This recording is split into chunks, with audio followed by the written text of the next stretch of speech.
Welcome to RM biology. তো তোমাদের যেমনটি আমি আগের ভিডিওতে জানিয়েছিলাম যে 26 এবং 27 তারিখে তোমাদের কাউন্সেলিং হতে পারে এবং সেটা অফলাইনই হবে। এবং তার সঙ্গে যেটা বলেছিলাম যে তোমাদের 24 কিংবা 25 তারিখের মধ্যে তোমাদের নোটিফিকেশন আসবে। তো আজকে তোমরা ভিডিওটা পাচ্ছ 25 তারিখে সকাল 8টার সময়, কিন্তু এই ভিডিওটা শুট করা হচ্ছে 24 তারিখেই রাত প্রায় 12:30 একটা নাগাদ শুট করা, কারণ 24 তারিখেই কিন্তু কাউন্সিলের নোটিফিকেশনটা প্রকাশিত হয়ে গেছিল। আমি তোমাদের সমস্ত ডিটেলস জানাবো, কাউন্সিলিং ডকুমেন্টস কি লাগবে, অফলাইন অনলাইন কিভাবে কাউন্সিলিং হবে। তো চলো শুরু করা যাক। তো সব থেকে প্রথম তোমাদের চলে আসতে হবে এই পার্টিকুলার, দেখো smfwb.in বলে যে ওয়েবসাইটটা আছে, সেখানে সেখানে একটা নোটিশ প্রকাশিত হয়েছে এবং একটা পে নাও বলে অপশন আছে। তো সব থেকে প্রথম যদি আমরা তোমাদের বলে দিই যে তোমরা যারা রেজিস্ট্রেশন করবে কাউন্সেলিং এর জন্য বা যারা কাউন্সেলিং এ যেতে চাইছো, তাদের কিন্তু এখান থেকে পে করতে হবে। কত টাকা পে করতে হবে? 200 টাকা পে করতে হবে। তো 200 টাকা পে করার প্রসেসটা আগে তোমরা একটু দেখে নাও। উম, ওই পার্টিকুলার পে হেয়ারে ক্লিক করলে তোমার সামনে এরকম একটা সারফেস চলে আসবে, যেখানে তোমার নাম লিখতে হবে, ক্যাটাগরি লিখতে হবে, কম্বাইন্ড র্যাঙ্ক লিখতে হবে, মোবাইল নাম্বার লিখতে হবে, ইমেল আইডি দিতে হবে।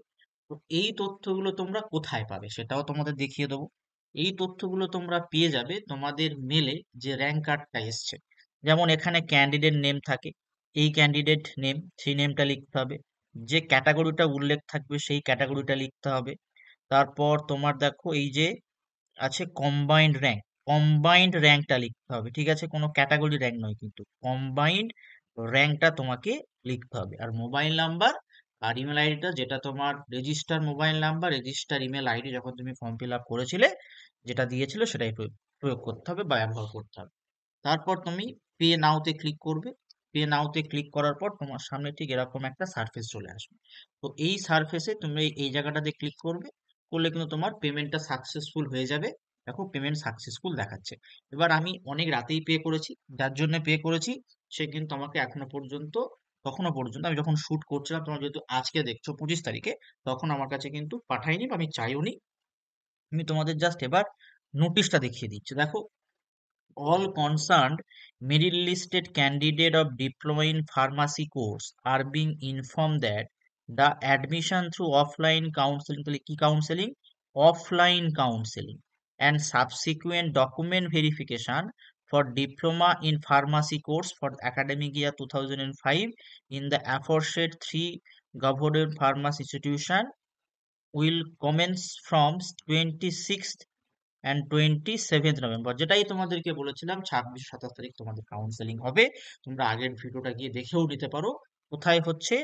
State Medical Faculty of West Bengal office, situated at 14C Beliaghata main road, Kolkata 7,85,000। তার জন্য তোমাদের কি করতে হচ্ছে? পে কাউন্সেলিং রেজিস্ট্রেশন ফি, যেটা অলরেডি আমি তোমাদের দেখিয়ে দিলাম। এখান থেকে তোমাদের পে করতে হবে। সেটা শুরু হয়ে গেছিল 24/11/2025 থেকে, অর্থাৎ রাত থেকেই, কিন্তু 24 তারিখ রাত থেকেই শুরু হয়ে গেছিল। টেকনিক্যালি বলা ভালো 25 তারিখ, কিন্তু 24 তারিখ রাত মানে 12টার পর থেকে কিন্তু পেমেন্টটা শুরু হয়েছে। Only registered applicant will be allowed to participate in the counseling process and the fee remitted is not refundable। অর্থাৎ যারা এই 200 টাকা দিয়ে রেজিস্ট্রেশন করবে, একমাত্র তারাই কাউন্সেলিং এর জন্য যেতে পারবে এবং এই ফিটা কিন্তু কোনোভাবেই তোমাকে ফেরত দেওয়া হবে না। এবার আমরা দেখে নেবো যে কি কি ডকুমেন্টস লাগবে। সব থেকে প্রথম লাগবে ফর্ম ফিল আপের সময় যে 600 টাকাটা তুমি পে করেছিলে, এই 600 টাকার রিসিপ্টটা তোমার কোথায় আছে? তোমার জিমেলে আছে। যে জিমেলটা তুমি ব্যবহার করে এই পেটা করেছিলে সেই জিমেলে আছে। আর এক্ষুনি যেটা তোমার 200 টাকা দেওয়ার পদ্ধতি দেখালাম, এটাও তোমার কোথায় আসবে? এটাও তোমার জিমেলে আসবে। ঠিক আছে, এটাও তোমার জিমেলে আসবে। এটা তোমার 2 কপি নিতে বলেছে, দেখো 2 কপি, এটা তোমার 2 কপি নিতে বলেছে। Receipt of counselling registration fees for participating in counselling for the academic year 2025, 2 copies must required. Provisional rank card, সেই প্রভিশনাল র্যাঙ্ক কার্ডটাও তোমার কোথায় এসছে? ইমেল আইডিতে এসছে, এটা তোমার প্রভিশনাল র্যাঙ্ক কার্ড। এটা তোমাকে নিয়ে যেতে হবে। যাদের এখনো পর্যন্ত আসেনি তারা কিন্তু আজকে, অর্থাৎ আমি যখন তোমাদের ভিডিও করছি 25 থেকে, তোমরা দেখতে পাচ্ছ 11টা 11:30 নাগাদ একটু ফোন করে নিও, নিলে কিন্তু তোমাদের সুবিধা হবে। বোর্ডে তোমরা একবার ফোন করে নিও, ঠিক আছে? তারপরে কি লাগছে, এজ প্রুফের জন্য বার্থ সার্টিফিকেট বা মাধ্যমিকের admit card, marksheet and certificate for 10+2, domicile certificate. এই ডোমিসাইল সার্টিফিকেটটা A1, A2 আর বি, এই তিনটে হয়। তার মধ্যে A1, A2 এটা হচ্ছে ক্যান্ডিডেট যারা এখানে থাকেন, ক্যান্ডিডেট যারা 10 বছর 10 বছর ডাব্লিউবিতে থাকে। আর এটা হচ্ছে বাবা মা যদি ডাব্লিউবিতে থাকে, তাহলে তোমাদের যারা তোমরা 2025-এর পাস আউট, তারা A1টা ব্যবহার করাই ভালো। আর যারা ড্রপার তারা A2টা ব্যবহার করতে পারো, বা তোমরা দুটো ক্ষেত্রেই A1 বা A2 ব্যবহার করতে পারো। ঠিক আছে, এটা তোমাদের ইচ্ছা। এর আগে কিন্তু ডিটেলস ভিডিও দেয়া আছে কারা A1 A2 করতে পারবে। A2টা কেবলমাত্র তুমি যে স্কুল থেকে 10+2 পাস করেছো সেই স্কুলের হেড স্যার বা হেড ম্যাম বা টিচার ইনচার্জ যিনি আছেন, অর্থাৎ হেড অফ ইনস্টিটিউশন করতে পারবে।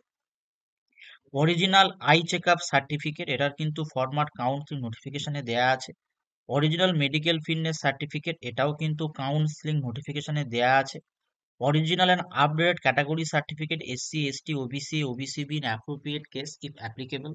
The candidate claiming OBC category should bring a declaration in the non-judicial stamp paper. এটাও তোমরা পেয়ে যাবে কিন্তু অফিসিয়াল নোটিফিকেশন, যেটা 30শে অক্টোবর প্রকাশিত হয়েছিল। Valid disability certificate in case of page candidate in prescribe format. EWS certificate, যেটা প্রেসক্রাইব ফরম্যাট দেয়া আছে এগুলো। এবং প্রত্যেকের উপর লেখা আছে দেখো, আর advice to bring original and self attested Xerox copy of following documents invariable. মানে এগুলোর অরিজিনাল লাগবে, তার সঙ্গে কিন্তু 1 কপি করে জেরক্স লাগছে। ঠিক আছে, এবার যারা TFW স্কিম দিয়ে ফর্ম ফিল আপ করেছে তাদের জন্য অ্যানুয়াল ফ্যামিলি ইনকাম লাগবে। ক্যারেক্টার সার্টিফিকেট লাগবে, এটা তুমি SDO, BDO, প্রধান প্রধান MLA বা চেয়ারম্যান, তোমার যেটা অ্যাপ্লিকেবল হবে, যেটা ইচ্ছা তুমি নিতে পারো, বা হেড অফ দ্য ইনস্টিটিউশন সেখান থেকেও নিতে পারো, তাদের ফরম্যাটে হলেই হবে। তো SDO BDO তো ডিস্ট্রিক্ট ফরম্যাট হয়, এখন প্রধান পঞ্চায়েতটাও কিন্তু অনলাইন হয়ে গেছে, এগুলো তোমরা করে নিতে পারো। আধার কার্ড, আন্ডারটেকিং একটা ফর্ম আছে, সেটা ওই কাউন্সিলিং নোটিফিকেশনে আছে, আমি কাউন্সিলিং নোটিফিকেশনটা পিন কমেন্টে দিয়ে রাখবো। আর 4 copy passport size recent colour photo, এগুলো কিন্তু তোমাদের সঙ্গে করে নিয়ে যেতে হবে। আর একবার নোট দেয়া আছে, candidate who have not up- uploaded required documents during online application, he or she must bring original documents as well as submit self-attested xerox copy or required documents at the time of counseling and document verification for the admission if required. দেখো, যখন তোমাদের form fill আপটা হয়েছিল বেশ কিছু documents দিতে হয়েছিল, যারা কোনোভাবে হয়তো একদম রিকোয়ার্ড ডকুমেন্টটা বা যেটা প্রয়োজন সেটা দিতে পারোনি, তাদের কিন্তু সেটাও নিয়ে যেতে হবে, original as well as attested self attested Xerox copy, এই পর্যন্ত। ঠিক আছে, এটা ডকুমেন্টস এর পার্ট গেল। এবার হচ্ছে তোমাদের কোথায় কাউন্সেলিংটা হবে। At the office of the State Medical Faculty of West Bengal, 14 Beliaghata main road, Kolkata 7,85,000। তুমি যদি শিয়ালদা স্টেশন থেকে যেতে চাও, তোমাকে বাস বা অটো করে, নিউ টাউনগামী সব বাস বা অটো যায়, তোমাকে চলে যেতে হবে বেলেঘাটা। বেলেঘাটা থেকে খুব কাছাকাছি, এটা খুব সহজ যেতে পারবে। তোমরা যারা হাওড়া থেকে আসতে চাইছো, অনেকেই তো নর্থ বেঙ্গল থেকে ফর্ম ফিল আপ করেছো, তো যারা হাওড়া থেকে আসবে, হাওড়া স্টেশন থেকে তারা কিন্তু S12 বাস ধরতে পারো, সেটা কিন্তু একদম এই স্টেট মেডিকেল ফ্যাকাল্টির কাছাকাছি তোমাকে নামিয়ে দেবে, সেখান থেকে তুমি চলে আসতে পারবে। বেলেঘাটার খুব কাছাকাছি এই পার্টিকুলার ইনস্টিটিউশনের যে অফিসটা আছে। ঠিক আছে, এরপরে হচ্ছে তোমাদের কোর্স ফিস কত, বা তুমি যেদিনকে যাচ্ছ তুমি কত টাকা নিয়ে যাবে। অ্যাডমিশন ফিসের জন্য তুমি নিয়ে যাবে 500 টাকা। তারপরে হচ্ছে তোমার টিউশন ফি, মানে অ্যাডমিশন ফির সঙ্গে টিউশন ফি কত, 1200 টাকা পার ইয়ার।